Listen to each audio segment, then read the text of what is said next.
In starting GrubStreet, I wanted to create a space where every writer felt worthy and accepted and didn't need to prove themselves or jump through hoops to claim the title writer. At the time, most of Boston's literary communities were gated. You had to be published or vetted to be part of them.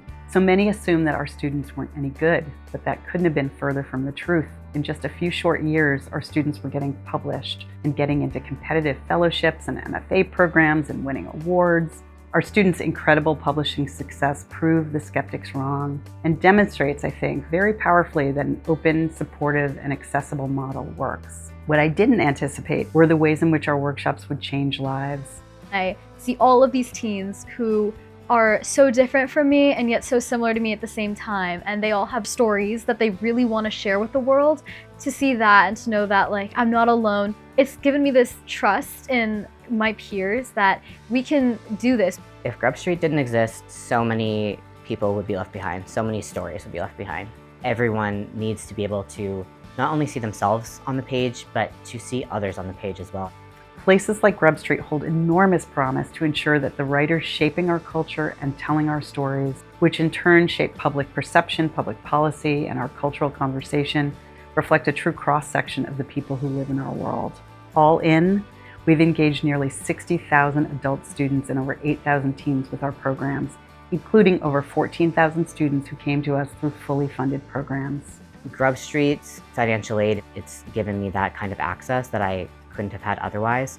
GrubStreet's Center for Creative Writing, our beautiful home, boasts a literary stage, classrooms, a cafe, podcast studio, and a bookstore run by Porter Square Books.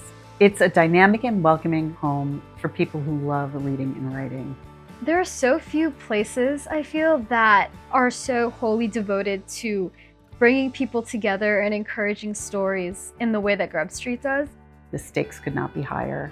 Books are being banned, history whitewashed, marginalized groups vilified, inclusion efforts attacked.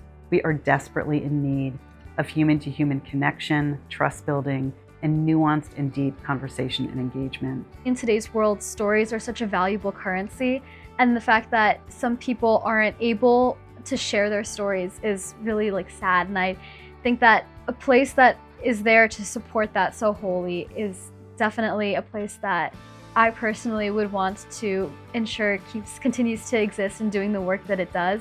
I think that societies need stories. They need all kinds of stories, any story, every story, in order to thrive. And there's a real effort right now to stop those stories from getting out there. And I think the only way to push back against that is, for literary centers like GrubStreet to continue to say, we are a place for everyone's story to be told. Since joining GrubStreet, it's really inspired me to write characters that look like me, characters that look like the people that I see that may not see themselves in literature, and help other people see themselves in books has become sort of my new mission ever since being a part of the GrubStreet community.